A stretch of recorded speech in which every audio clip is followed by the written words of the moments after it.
Welcome to HyperScale Video Workshop. My name is Brett Green, and today, fresh from Hannants, I received the Airfix 1/72nd scale Hawker Tempest Mk.V. Now, the Hawker Tempest was a significant rework of the earlier Typhoon, which had excellent low-level performance, but the Tempest was designed with a completely new wing, a thinner wing, that permitted much better performance at high level. So it suddenly turned it from what was effectively a fighter bomber into an interceptor aircraft. Airfix released a new tool Tempest kit back in 2013, and in the HyperScale review at the time, Mark Davies was very impressed.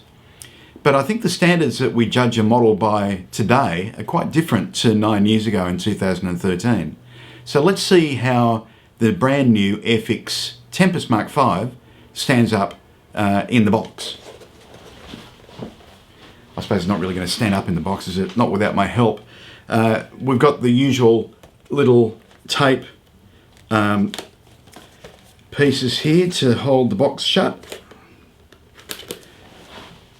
It looks like deliveries are speeding up to Australia as well. I ordered this kit from Hannants less than 2 weeks ago, and it's arrived now, so that's good. So we have all of the parts are packed into a single bag. I'm not always wild about that because it risks scuffing the sprues, but I guess it's less plastic in the world, so that can't be a bad thing.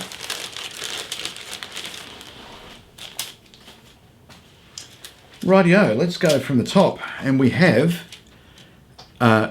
very nicely detailed, see if we can focus in on that, lovely crisp recessed surface textures on the fuselage halves.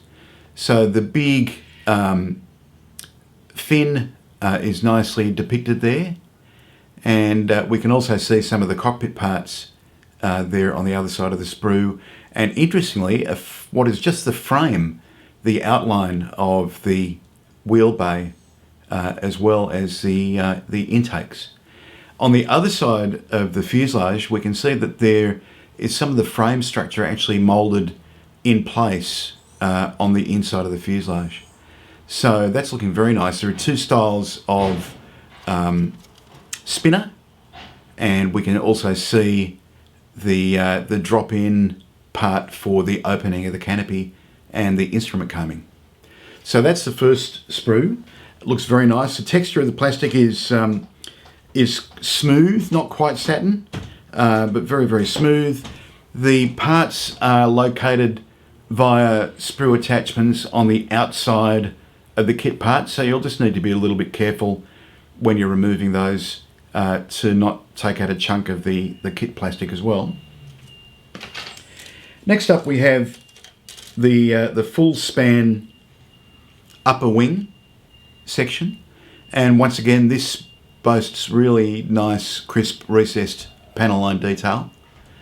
You'll notice as well that we have the strips along the foot strips along the bottom of the cockpit, so that it looks like it probably correctly depicts the bottomless cockpit floor that was a characteristic of these Hawker and a lot of the submarine aircraft as well.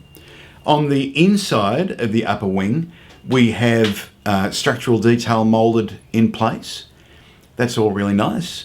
And also on this sprue, we can see we have, looks like the long gun barrels, Hispano gun barrels, as well as the tail wheel, doors, tail gear, the control column, pitot tube, footstep up to the cockpit, and so forth. So lots of little detail parts there. And the famous and ubiquitous, there he is, Airfix pilot. I wonder who he's based on. They often do like a computer rendering of a real person who works in the office, and turn that into the pilot.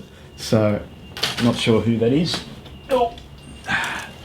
The third sprue, the main part on here, is once again full span, lower wing. So with a full span upper wing and lower wing, we shouldn't have any difficulties with getting the right dihedral. We also have the rudder, we have the elevators and horizontal stabilizers, which are molded as one piece each. And there are 2 sets of main wheels. The large, I think early version, and I think the later ones are the smaller versions. So that's the third sprue. And finally, as far as the grey sprues go, we have the 4-bladed propeller. We have the exhausts that seem to be split into 2 parts each, and some of the minor detail parts as well. So undercarriage doors, retraction gear, and so forth are on there too. Very nice. It looks very nice so far. So let's just have a look now at the clear sprue, which is actually bagged separately. So that's thoughtful, especially for the clear parts, so that we don't scuff them. And what we have are the fuel, the drop tanks, which I think relate to a later version than this. I think the World War II Mk.V didn't actually necessarily carry those drop tanks. We also have separate canopy, sliding section of the canopy and windscreen, and a few other small parts as well, landing lights and so forth. So being a 72nd scale, that particularly the opening section of the canopy with the curves in the plastic looks a little distorted. You might like to replace that with a vac form part, but otherwise it'll probably look fine after it's painted. So that's the clear sprue.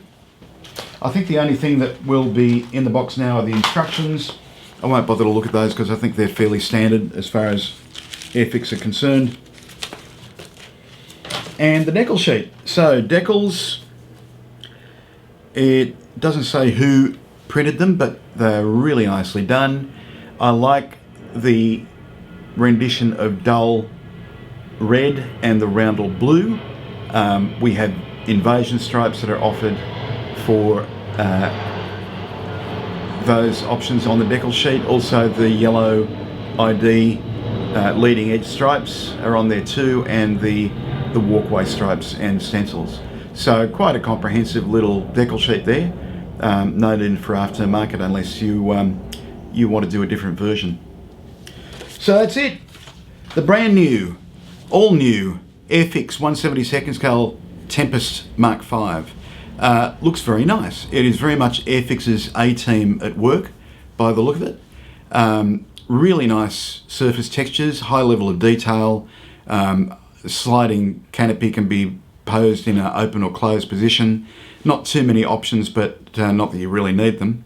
And yeah, another great little kit. Looks like it won't take too long to build, so you can get yourself a squadron of Tempests if you feel that way inclined. Anyway, that's all we have today for you from HyperScale Video Workshop. I'm Brett Green. Bye for now.